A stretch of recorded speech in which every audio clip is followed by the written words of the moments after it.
Welcome, future technology students.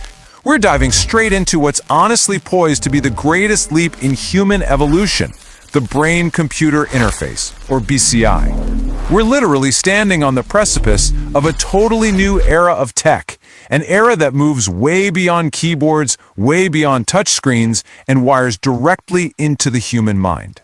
So let's just start with a vision of a morning routine. Imagine you wake up, the lights brighten to the absolute perfect level. The coffee starts brewing in the kitchen, and your morning news just begins to play. And the crazy part? Your hands haven't moved a single inch. Manual switches are entirely obsolete. Your physical environment is just instantly responding to your direct intentions. Now, I know, that sounds like pure science fiction, right? But the scientific foundation for this exact reality is actually being built right now in labs all over the world. Okay, so let's get into the core technology here. A BCI essentially acts as a direct translator between your mind and your machines, completely bypassing nerves and muscles. There. You know, The package normally has if you want to arrived. click a mouse, your brain It is sends a waiting signal for down your you. spinal cord, your nerves carry that message, and your muscles physically move your hand. Well, with a brain-computer interface, we just cut out the middleman entirely. The path literally becomes brain to computer to action. Just your thoughts. Here's our quick syllabus for today's explainer. We're covering Welcome to Neural Architecture, translating raw neural noise, medical miracles to consumer tech, the invisible smart home, and finally, mental hacking and social divide. Basically, we're mapping out the mechanics, the evolution from medical to consumer, and the massive ethical dilemmas this all creates. Let's kick things off with Section 1. Welcome to Neural Architecture, decoding the human mind. Because before we build the interface, we really have to understand our own biological hardware. Now, this number is wild. It represents the roughly 86 billion neurons inside your brain, and they are constantly communicating via tiny electrical signals for absolutely every single thought and movement. I mean, your brain is arguably the most complex system in the known universe. Every memory you hold, every emotion, every physical movement, it's all the result of billions of these neurons firing off tiny electrical messages to one another. And a BCI, it's basically a device trying to listen in on that massive, chaotic electrical conversation. Moving right along to Section 2, translating raw neural noise, the mechanics of BCI. Let's demystify exactly how we turn those biological electrical signals into precise digital actions. So, the crucial piece of the puzzle is understanding this four-phase process and how artificial intelligence really bridges the gap here. Step 1 is just the natural electrical activity your brain generates when you think or imagine a movement. Step 2, sensors collect those signals. But Step 3 is honestly where the real magic happens. See, to a normal computer, raw brain signals just look like random chaotic static. It requires advanced machine learning and AI to interpret that noise and recognize patterns over time. The AI literally learns, okay, when this specific burst of raw electrical noise appears, the user is imagining moving their hand to the left. And finally, in Step 4, the computer executes that translated instruction. And that brings us to a massive debate in the hardware world right now. Invasive implants versus non-invasive wearables. Do we go with invasive systems? They place tiny electrodes directly inside the brain, right next to the neurons.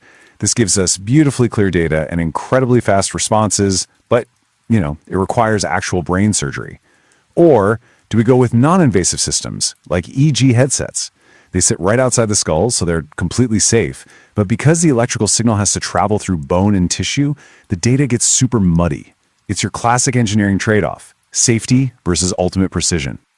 On to Section 3, medical miracles to consumer tech, the evolution of BCI. Let's look at how this builds from helping patients to eventually landing in our living rooms as everyday consumer gadgets.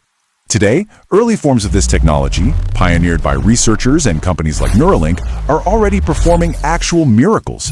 They're allowing disabled patients to move robotic limbs and type messages using literally nothing but their thoughts. For someone who is completely paralyzed, a BCI is a total lifeline.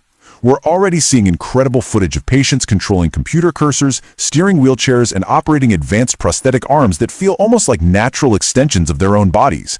And people who have lost the ability to speak, they are beginning to regain their voices as their thoughts are translated directly into text or synthesized speech. It's truly amazing. Which leads perfectly into Section 4, the invisible smart home, everyday convenience. We're looking ahead to a totally seamless day where physical switches disappear entirely thanks to neural control.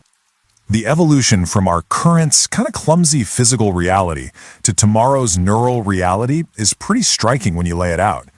Typing on glass screens? That's going to give way to thought-based messaging. You just think the sentence and bam, it appears.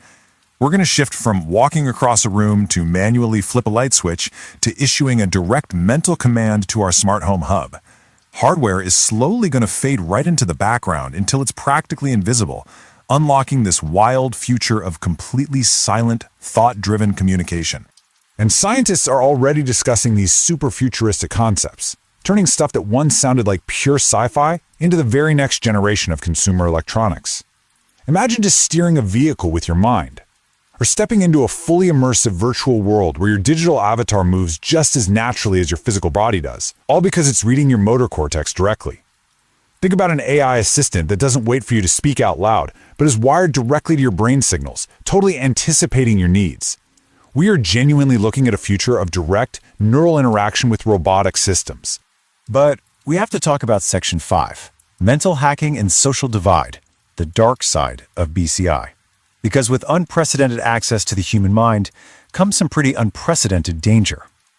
I really want you, as future technologists, to seriously ponder this data privacy question. If a device can interpret your brain activity, could your most private thoughts be harvested by corporations? Think about it.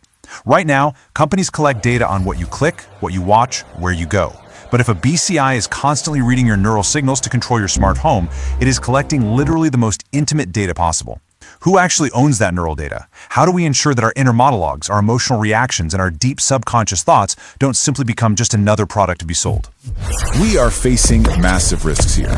We're talking about everything from creating a societal class divide where only the wealthy can afford these neural enhancements, to terrifying new cybersecurity threats. The security aspect alone is absolutely staggering. We're talking about literal mental hacking. A bad actor might not just steal your data, but could potentially manipulate the hardware connected directly to your biology. Plus, if these devices allow people to learn faster and interact with computers at the speed of thought, we risk creating a permanent biological social divide, a world split right down the middle between enhanced humans with a massive cognitive advantage and non-enhanced humans who are just left behind. As we wrap up this explainer on the revolutionary shift in human-computer interaction, I want to leave you with one final provocative thought.